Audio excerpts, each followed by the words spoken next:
I'm here with the legendary Frank of Metal Injection to talk about the upcoming festival, second edition, I believe, September 21st and 22nd, happening in the great city of New York. First of all, thank you very much for taking the time to chat with me. This is an absolute pleasure and honor to have you on the channel to talk about the festival, to talk about what you've been up to. So thank you very much for taking the time. Oh no, thank you for having me and letting me spew some whatever about the test. I appreciate it, man. So before we talk about this specific edition of the festival, let's go back a little bit. What was the light? How was the light bulb moment for you that you're like, you know what? Fuck it, I'm going to organize my own festival. Uh that probably goes back to me being a kid, honestly, and just like attending festivals and going. I mean, the live show itself is to me the truest form of connection. You know what I mean? Like we all grew up listening to records and looking at the artwork and just kind of like daydreaming of those guys playing it in the studio and all these other things.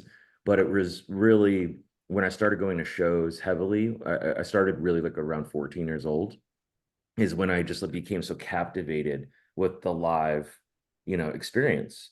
And I mean, since then it's been thousands of shows I've been to. And, I'm very fortunate to have attended festivals all over the world and kind of pick up thing now. And now that I've been to enough festivals in the world and see how they're done, I kind of like pick up little things like, oh, I really like that this fest does this and this fest does that. It's so in a weird way, kind of like how bands influence each other. My, festival is really just influenced by others that I've been to. And as far as like a light bulb moment of when I started or thought like I could do this, I think was a couple of years ago, probably like 5 or 6 years ago, was like I started, I made a lot of friends in the industry and started talking to booking agents. And I'm like, what does it actually take to do that kind of thing? And the answer was always just, silly. It was just like, oh, money, just money. And what I've come to realize is a lot more than that, honestly. That goes into putting on a festival. Um, but yeah, that was probably like 6 years or so. And maybe 3 years ago, I started talking to Dan Rosenblum about trying to set this up. And it kind of springboarded from there. We had several meetings about what it would look like, how it would act, who the roles everybody would play, what needs to be done. And I'm a very ambitious person. And sometimes like once I hit, another marker in life or whatever, and I plateau, I just get like, okay, what's next? What's next? What could we do that like is a statement? What's bigger? Like how do we get there? What are the steps that we need to take? I'm just a very ambitious person, is really the where it comes down to. You mentioned that everybody was saying to you that it's money, it's all it takes, but now I'm sure you figure out that there's a lot of elbow grease that comes into putting one of these things together. How was that path for you? Was that challenging, but in a good way because it allows you to also grow as an individual? How was that process of discovering that it took more than money? It definitely takes a lot more than money. In fact, money is nothing in the process. I mean, like it goes on for almost an entire year, that like the 2 weeks after the festival, like you have to start planning the next one immediately, if not even before, you're kind of like working in tandem sometimes. Um, so you know, in terms of learning and stuff like that, everything's a learning experience. I'm a big believer that life in general, you're just forever learning, and I love I love that. I love that there's still things to learn in life. I love that there's still things I don't know and I'm constantly chasing for the answer. So for me personally, it was a great experience and still is, because every year I just get a little bit better at it and a little bit more comfortable in it. Um, and I'm sure maybe after 20 of these, there'll be a day where I'm bored with it. But right now it's still stressful as hell, you know. How much of that first one impacted your decision to continue to push forward and continue to grow and develop the festival? It's so much work that, and I don't want to complain about it. Like, you know what I mean? It's just like, because I obviously wouldn't be doing it if it wasn't worth it, in the end. But it's so much work that you wonder why. people do this at all. I actually, I don't know if you're familiar with Summer Breeze, the Mhm. festival in Yeah. Germany. So first people I called was my friends in Summer Breeze and be like, why do people put on festivals? This is insane. You know, but we can commiserate, and it's just one of those things where it's just like you work all year round to put on a really big party for 2 days, and that's what it's about though. It's just like when people watching the bands come together and the working together and having a good time, and as long as the crowd's having a good time and the bands are, then it's always worth doing, because what am I if not a service provider to an audience and the bands, that I care about. You talked about your drive and how ambitious you are. So do you set goals for yourself year after year in order to keep it exciting, in order to keep you motivated to continue to do it? Yes, absolutely. Yeah, I mean, that's just typical KPI stuff, like the less glamorous business talk behind the scenes. But yeah, you are basically just setting new goals and trying to outdo what you did last year.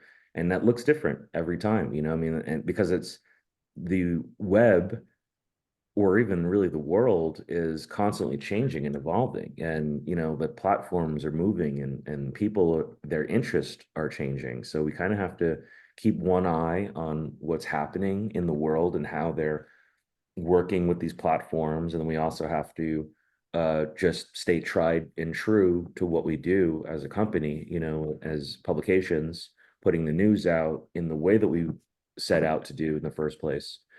um, so yeah, so to answer your question, yeah, absolutely. We every year we basically at the top of the year sit down and um it's like the only break I really get for the year is December.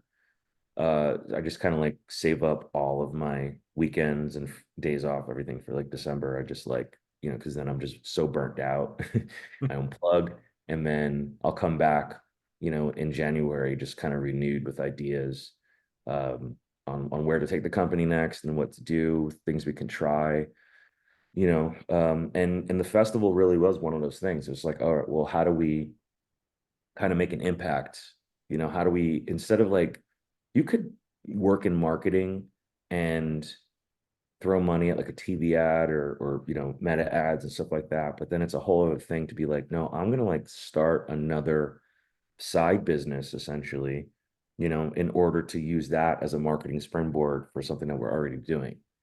And not to make it sound so like businessy or whatever, but that's not really like what the festival's about. But there is business to be had and impact to be had, marketing to be had, after the fact. So it is something to think about.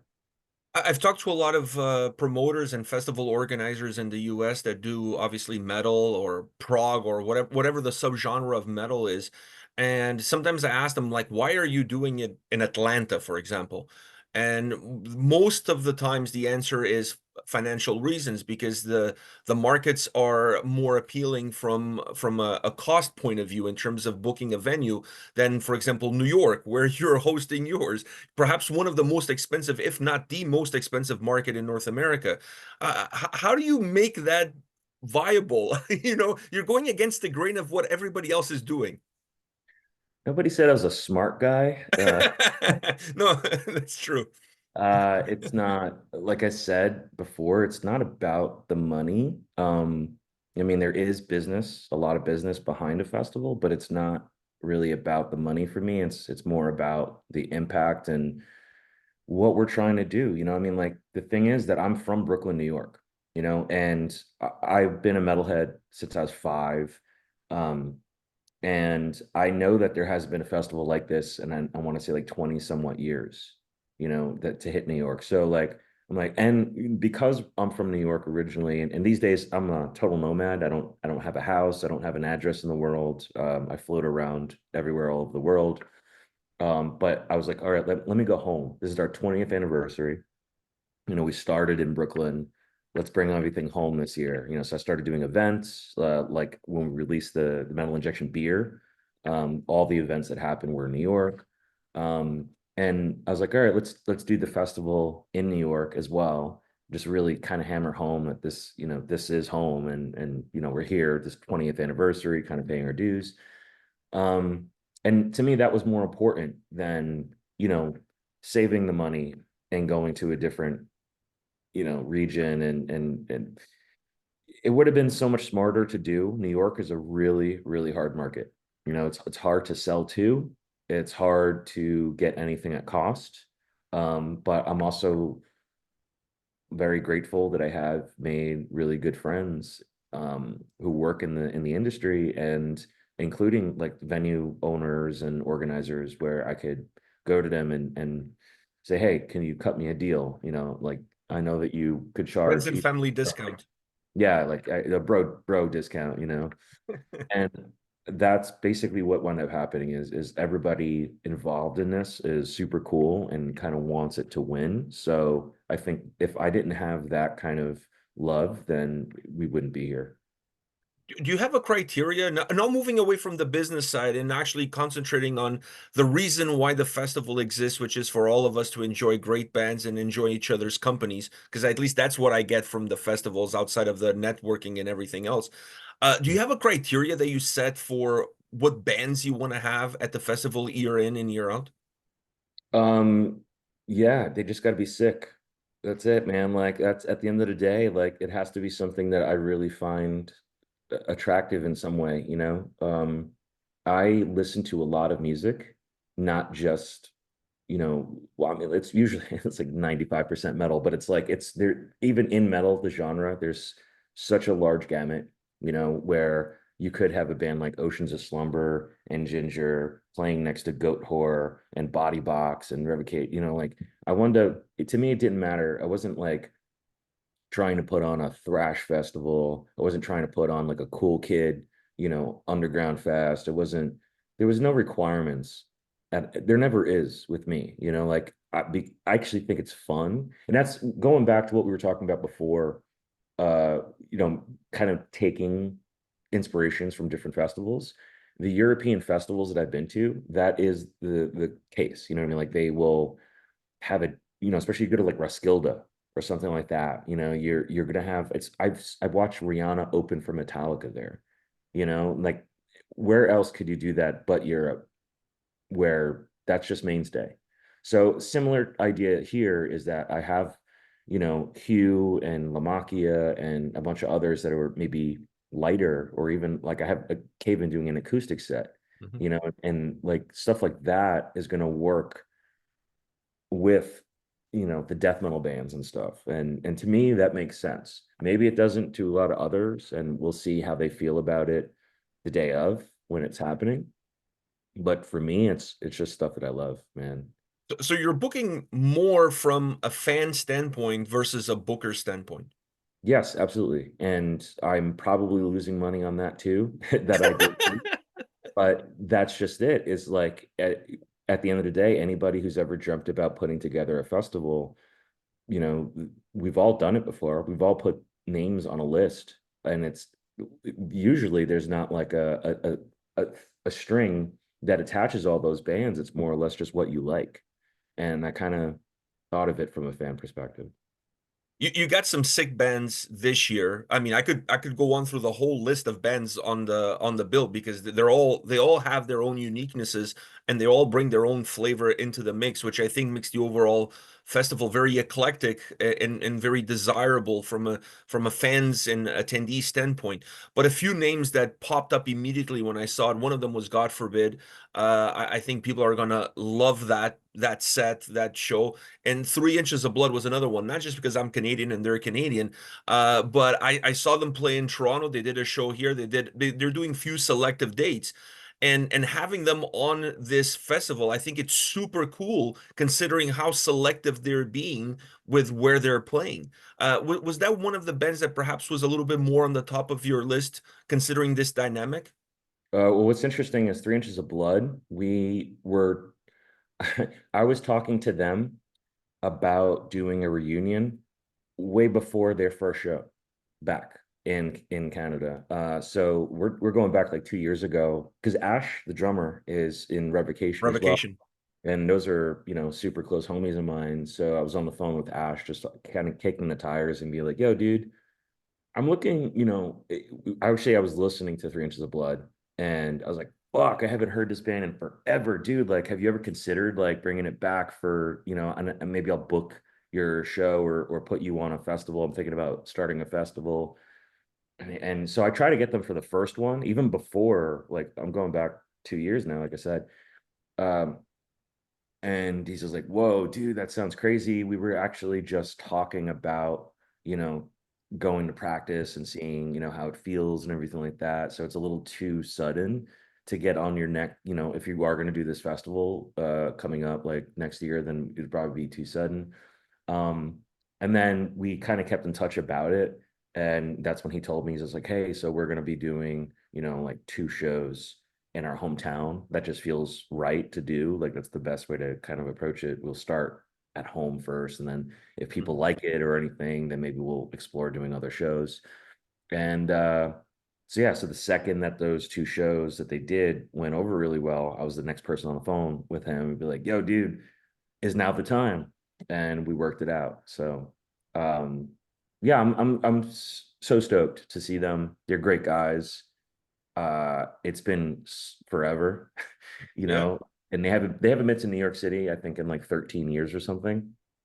So this will be a treat. God forbid, also, since they've come back, have not played New York City proper yet.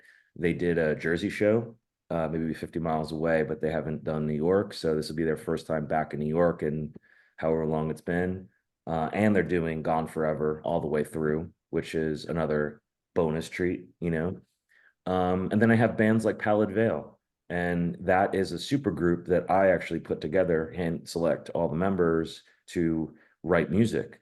And I originally did that during the Slay at Home series that I did during quarantine. I put together a virtual festival.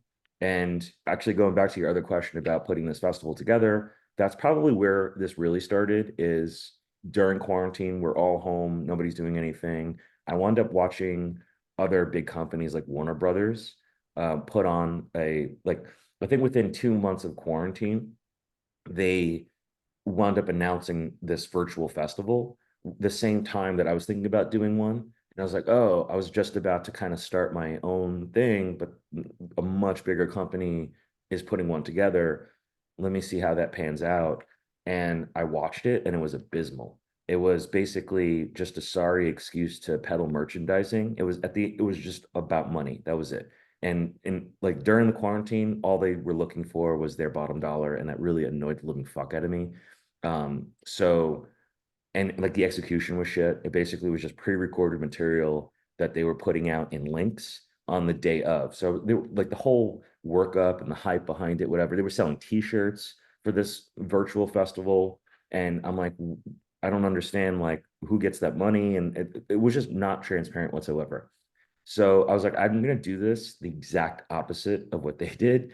And I wound up calling every single person that played the Slay at Home festival. And it wound up being something like 70 bands, 70 artists. And it was wild. I mean, at one point I was on the phone with Gavin Rosdale, and it's just like snowballed into this thing that everybody wanted to become part of and send in, their videos of their sets in their homes during quarantine. Everything there was recorded during quarantine, not at South by Southwest 5 years ago and put it out on a link like Warner Brothers did. To me, it was like it was real. And I think genuine stuff is really what like speaks to people. And there was nothing more genuine at the moment than Slay at Home. And a lot of people ask me like, oh, what's next? Are you going to create like an actual festival out of this? And so in a way I did. That's Mental Injection Fest. It's like the same ethos of what I had with Slay at Home is what I'm bringing to the Mental Injection Festival. um Sorry, I kind of went off there. I forgot what the original No, question no, was. no. It was good. It was good. It actually leads into what I was going to ask you next, which is, I mean, like I said, you have a wide selection of bands. Other bands that kind of popped in for me was Ginger. Those guys kill it live. Converge as well. What a like. the dynamics between these different bands is obviously something interesting. And when you look at what you're offering from a diversity standpoint, what has been some of the feedback that you've gotten from the people attending the festival? I mean, I'm so stoked. The response has just been positive all the way through, and everybody basically says the same. It's just like, whoa, what a sick lineup. This is crazy. You've never seen all these bands put together. And, to have, God forbid, like the way I saw it was just like, okay, I have two headliners, Converge and Ginger. And then underneath that, I have two reunions, special reunions. And then I have, other specialty things like Cave In doing an acoustic set and Pallid Veil, which I was talking about before. Pallid Veil, if people out there don't know, it's during Slay at Home, I wound up doing this. I called up Luke LeMay of Gorguts, Dave Davidson of Revocation, Elliot Hoffman of Car Bomb, and Liam Wilson of Now in Flames and Dillinger Escape Plan. And I was like, these four dudes, like, what would it look like if you guys wrote a song? And they did, and they called it Pallid Veil, and it kind of took off with, they wound up pressing a record out of it, and for that one single, Mhm. all through Slay at Home. And so when I decided to come back to New York for this year, I wound up calling up Dave and Liam and all of them, and be like, what's the possibility of you guys continuing this and writing a full set of music, 35, 40 minutes of music, and debuting it to the world at the fest. And that's what's happening. So this is a super group set no one's ever seen or heard before that will debut at the fest. And I'm so stoked about that. And then yeah, and then you kind of fill it out with like other sick bands. And like I said before, it kind of in every direction. It's all the things that I want to hear and see. Um, I mean, there's a couple of bands in there that wound up coming from like an agent. So like, hey, can you consider these guys? And I was like, oh, actually, they are pretty sick. I wouldn't have thought about them for this, but they are really sick and it makes sense. So yeah, let's do that. There's not that many of those. There's a couple, but otherwise, I think everybody on this fest is killing it in their own right and doing cool shit, you know? How much room do you plan on allowing the festival to give to the local New York scene? Considering you are from New York, the festival is in New York. You obviously have an emotional connection with where you're hosting it. Are you planning on allowing room for local bands to kind of have a place to shine, at least a limited place to shine, but a place to shine nevertheless? Yes, absolutely. So I could tell you, like for instance, Lamachia is John Lamachia of Candiria, who's a very old school friend of mine, and he's a solo artist now. Love what he's doing. He's on there. Um, we have Fellahin Fall, which is a New York local band that's like very goth and kind of like typo inspired stuff. Vermin Dog, very new band from New York. They're very thrashy, kind of like old school Slayer style. You know, there's a lot of Jersey bands. I mean, I have Half and Cognitive. Um, who else is on here? The Phantom Eye is from New York. Great bands doing amazing things. Shit, Johnny Booth, those guys are Oh doing shit, really yeah. well. They're New York based too. So yeah, so absolutely. The idea of New York was very ingrained. It's funny, I actually in about 30 minutes, I'm pushing out like another ad or dumb, silly thing. It's called like the ad for the festival is called Wine New York.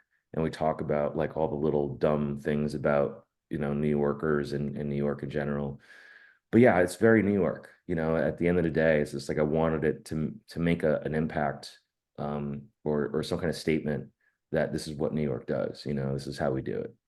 So for those that don't live in New York, that want to attend the festival, what are some of the tips, some of the things that you can share that would make life perhaps a little bit easier in order to get there? Like, if I was asking you, okay, I'm coming down, like, what do I do? Like, what would be your advice to me? I mean, the thing about New York City is the transit. is so thorough. You could be anywhere in the city. So find the cheapest place that wherever neighborhood you want to stay in is it's all good. You will be able to get to the festival from wherever you are in the, the area. Which makes it even better. Like you don't bring your car. Fuck the cars, man. Like, you don't need vehicles, use public transit to get there.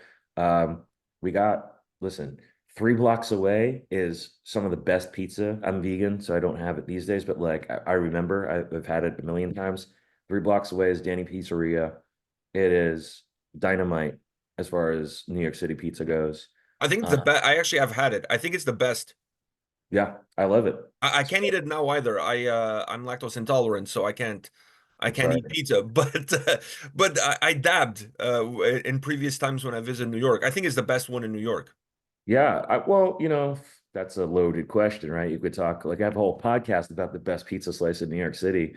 At one time in my life, when I was a little kid, I actually thought, again, going back to the ambition, I was like maybe 9 years old, and I was like, I want to try every slice in New York City and award like an overall winner because everybody always talks about that, like what's the best slice? And then you got like Ray's and Famous Ray's or whatever, they kind of compete with each other and they all say how they're the best. But I'm like, well, what is the best? Like, you don't know it until you've actually tried it all yourself and sussed it out and created a program and rated them to a point where, I mean, nowadays it's a little bit easier if you want to take like Yelp, for instance, it'd be like, oh, well, what's the highest rated pizzeria in New York City on Yelp? It's a very Yelp thing, you know what I mean? Like, Mhm. but for me personally, the only way that you're ever going to know the truth is by doing it yourself, you know? I can smell a new vlog series for Metal Injection where they're going to have you travel around New York with a camera crew eating different kinds of pizza Yeah. and giving your feedback. That There's would be very interesting. there's a few thousand pizzerias. It would be, and by the time I got towards the end, like others would pop up, and so it's a never-ending cycle. I could see that working out just fine. Yeah, yeah, but that would probably be good financially because you would not have end of material to work with because you're always going to have something. There's always going to be a new pizzeria, so you're always going to have something to do. So I think it might be an idea for the future.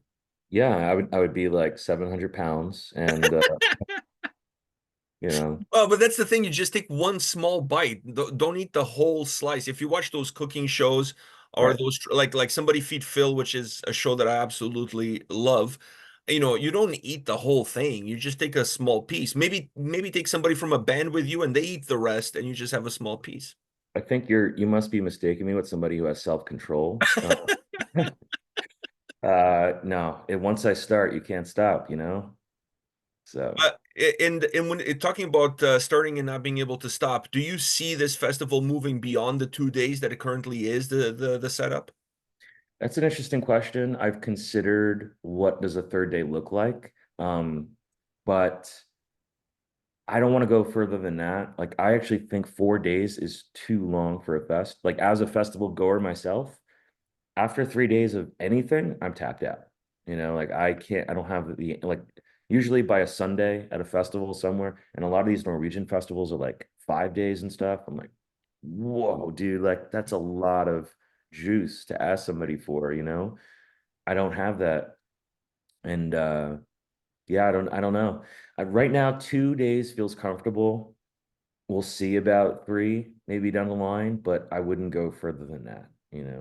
And that there are stipulations for me personally where like it has to be 2 stages. Like to me, it's not a festival. I'll say it this way. It's not a festival unless it's at least 2 days and it's at least 2 stages, because otherwise it's just a show. That's how I feel. So like that was very adamant about that. It's like because in the booking process, things have come up where it's like, they're like, wait, do you want to do it as a 1 day fast? Like, you could kind of bang it out all in one day. And I was just like, no, absolutely not.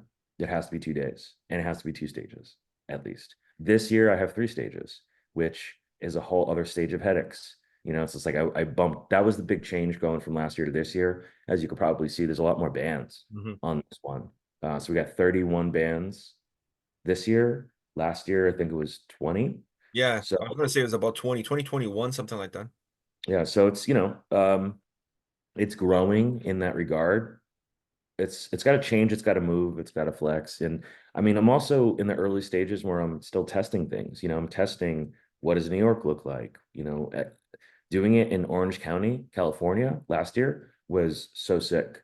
And it was bigger than I could have ever dreamed. And this year we'll see what happens with New York and how it shapes out, in the end. You don't ever really know until you try and do it and then see where it goes.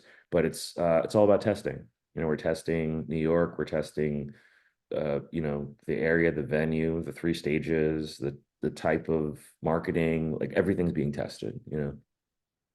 And one last question for you. Tickets. I'm going to put a link in the description of the video with for tickets. But are you one of those guys that keeps a close eye on the ticket numbers as the dates start to approach festival day? I mean, I think every festival promoter under the sun does, because at the end of Come the on, man. day, It's not about the money. It's not about the tickets. no, no, it's not. I mean, and that's why, like, I've already went through my like stress phase with this, where I'm like, oh my God, oh my God, okay, and then I'm like, it doesn't matter. I mean, it does, but I don't want it to matter. So let me focus on everybody just having a good time. You know, But having said that, you are looking at the tickets. of course. I mean, of course you are. At the end of the day, somebody's got to pay for this party. That is true. You're the organizer, you're the MC, if you will. But Mhm. somebody's got to, pay the piper in this case. Yeah. Um, it'll be a great time. Everybody come out, come down. I can't say, of course, like I'm partial to it, obviously. Like I'm going to tell you it's going to, all the great things, but I think myself aside, these bands are tremendous. And you're not going to see anything like this anywhere else in the world, you know? Come on down, try it out. I know it's very unique lineup with very unique sets with very unique bands. So Frank, thank you very much for your time, man, today. I really appreciate talking to you about Metal Injection Festival. Second year edition. Let's hope for many more to come. And one day that 3 day will come a reality. Thank you so much. And yeah, Pedro, hope to see you there, man. Take care, man. All the best. Thank you for your time. Absolutely. Cheers. Have a good morning.